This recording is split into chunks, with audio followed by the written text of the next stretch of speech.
کاش ہر شادی شدہ اور غیر شادی شدہ اس مسئلے کو سمجھے۔ کاش آج ہمارے ایوانوں میں بیٹھے ہوئے جج اور وکیل ان کو ان چیزوں کا علم ہو۔ کاش ہمارے یونین کونسل کے لوگ جو خلا اور طلاق کے مسائل دیکھتے ہیں، اللہ کرے ان کو ان باتوں کا علم ہو۔ کاش خاندان کے بڑوں کو ان تفصیلات کا علم ہو۔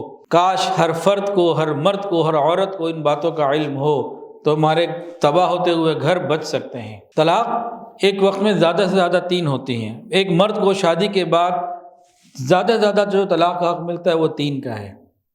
1 دے دے، 2 دے دے، 3 کبھی مت دے۔ جو وکیلوں کے پاس لکھے ہوئے 3 طلاق کے فارمولے اور وہ پورا ان کا لکھا، وہ اللہ کرے وہ ختم ہو کے 2 طلاق پر آ جائیں۔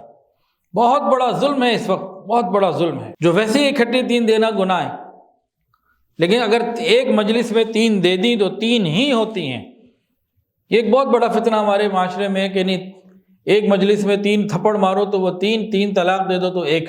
امام اعظم امام حنیفہ رحمۃ اللہ علیہ، امام شافعی رحمۃ اللہ علیہ، امام احمد بن حنبل رحمۃ اللہ علیہ، امام مالک بن انس رحمۃ اللہ علیہ، چاروں ائمہ کے نزدیک ایک مجلس میں 3 طلاق کا مطلب 3 ہے۔ اور صرف یہ 4 نہیں، ایک بہت بڑی جمہور علماء، بڑے سے بڑے نام موجود ہیں جو ایک مجلس میں 3 کو 3 گنتے ہیں، اور ان میں علماء یہاں تک لکھتے ہیں، بڑے بڑے آج کے نہیں، جن کے انتقال کو سینکڑوں سال ہو چکے ہیں، جن پر امت ان کے ثقافت پہ، ان کی قابلیت کے اوپر، ان کے تقوی کے اوپر، ان کے علم کے اوپر متفق ہے، وہ یہ لوگ یہ لکھتے ہیں کہ جو اس بات کو نہیں مانتا وہ اہل سنت والجماعت کے طریقے سے ہٹا ہوا ہے۔ اب ایک مجلس میں 3 طلاقوں کے بارے میں نے آپ کو ایک بات وضاحت سے بتا دی، اب حدیث بھی سن لیجئے۔ سنن نبی داؤد کی حدیث ہے، حضرت عویمر رضی اللہ تعالی عنہ نے نبی علیہ السلام کے سامنے 3 طلاقیں دیں تو آپ نے تینوں کو نافذ کر دیا۔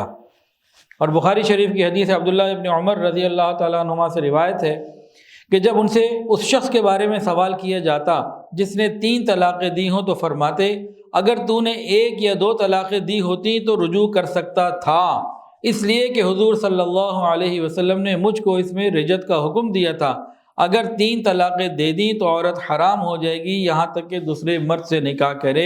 یہ بخاری شریف کی روایت ہے۔ ویڈیو کے نیچے سبسکرائب کے بٹن پہ کلک کریں، بیل کے آئیکن پہ کلک کیجئے تاکہ ہر نئی ویڈیو کی نوٹیفیکیشن آپ کو مل جائے۔